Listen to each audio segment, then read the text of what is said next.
Ayan guys, mega loud shoutout. Ang nakikita nyo ay si Andres Bonifacio, no? Ang monumento ni Andres Bonifacio.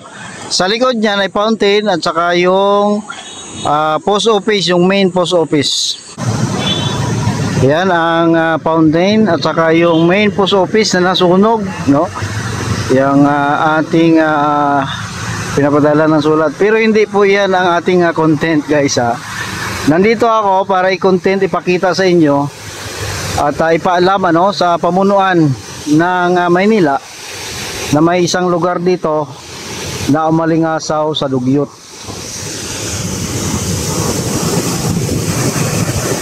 So puntahan natin ang lugar na yon, kasi tayo naman guys ay tumutulong sa pamunuan, Hindi naman tayo naging basher, pero tutulong tayo para mapalinis din ang ating Maynila. Ngayon, puntahan natin yon.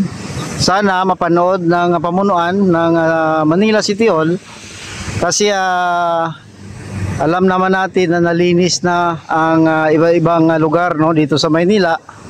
Ang Quiapo, Divisoria, lahat ng mga sidewalk ay nalinis na.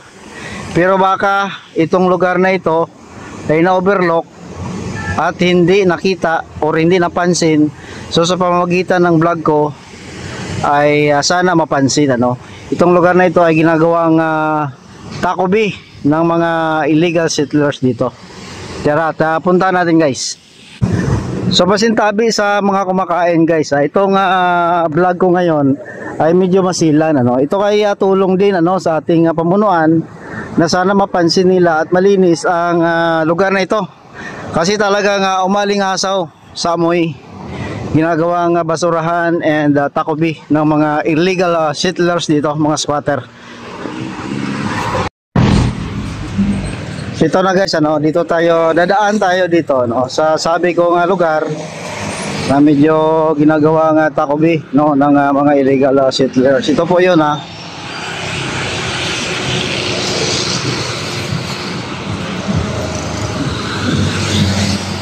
Yan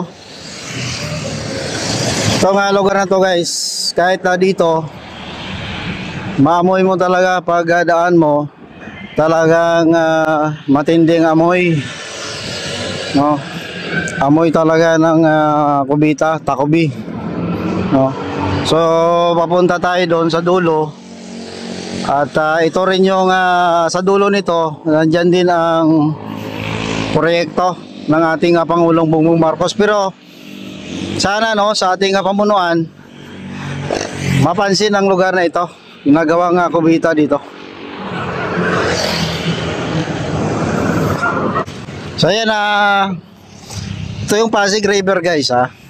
So yun yung project, yung kadugtong ng Pasig River Esplanade.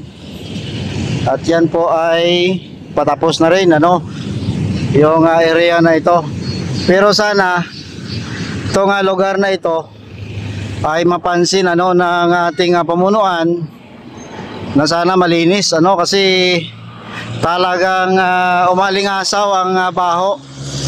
Noong nakaraan may nakita ako dyan na talagang nakaupo at ginagawa nga palingkuran, pasintabi po sa mga kumakain. Talagang hindi kanais-nais ang amoy. Sana mapansin po ng ating pamunuan ang lugar na ito.